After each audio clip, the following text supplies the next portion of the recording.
Both Tyson Fury and Dillian Whyte have been given until February the 21st to submit their signed contracts for their bout for the WBC World Heavyweight title. It's obviously a mandatory defense for Tyson Fury. Now, Dillian Whyte has been conspicuous in his absence from social media or even the mainstream media after this fight was announced, after Bob Arum, Frank Warren, BT, etc. won the purse bid. Normally, Dillian Whyte is a very vocal guy. You'd expect him to say something on Twitter or Instagram or whatever.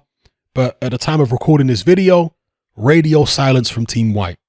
Now, apparently, Whyte is still trying to get the split adjusted.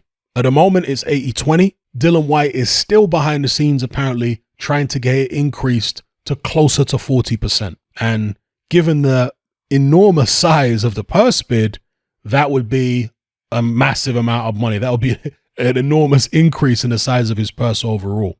So I'm not sure how successful he's going to be in that. There's some speculation that Dillian Whyte might not actually go through with the fight because he's not happy about the split that he's getting. I think that would be a mistake because you don't get yourself into this position as mandatory. And from what I understand, Dillian Whyte hasn't signed any rematch clause. He's doing it the traditional way where if you end up beating the champion, you can just sail off into the sunset as mandatory challenger.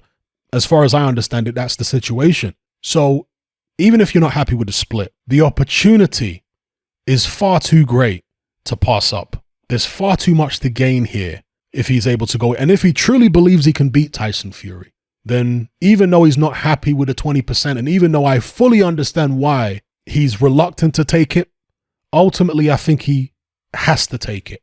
I think that the ball is in his court and he's not in a dominant position at this point.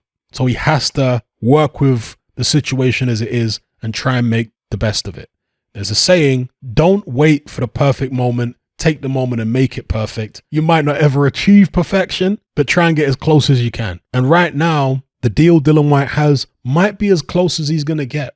Surely it's better to just go ahead and do that than to pass up the opportunity altogether. Where's he going to go if he doesn't fight Tyson Fury right now? Because if he turns down a mandatory opportunity, that's it. It's gone. You're no longer mandatory. Then all of a sudden you're at the back of the queue. So unless the belts become fragmented and Alexander Usyk gets stripped or vacates or something else happens, then it's probably going to be a very, very long time before he gets another opportunity to fight for a world title.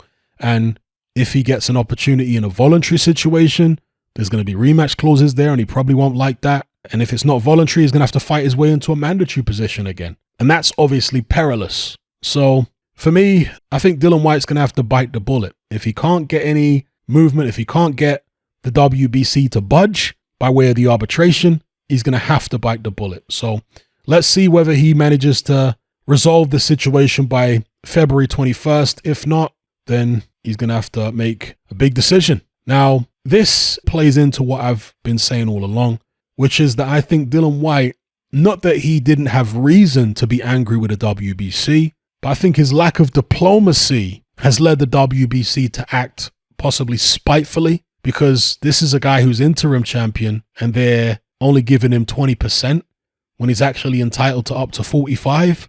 Dillian Whyte apparently, according to Frank Warren and Eddie Hearn confirmed it actually, declared his purses for his past couple fights to the WBC as only being something like 300 grand. Eddie Hearn explained that this was the baseline purse before taking his cut of the pay-per-view revenue and I think the ticket sales.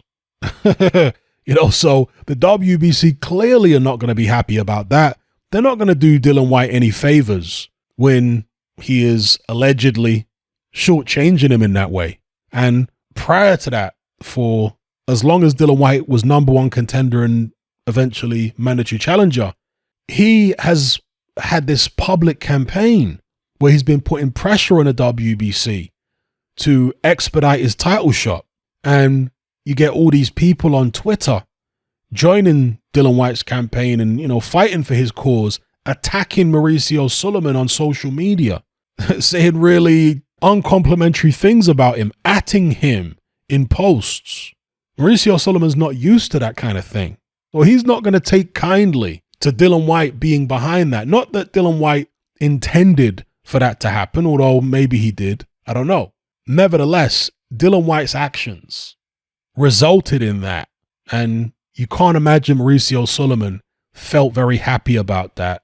He's not going to do Dillian Whyte any favors. Anyway, let me know what you guys think in the comments about this whole situation. Will Dillian Whyte sign for the fight? Will he pull out? Will he get his 45%? Will he have to bite the bullet and take 20?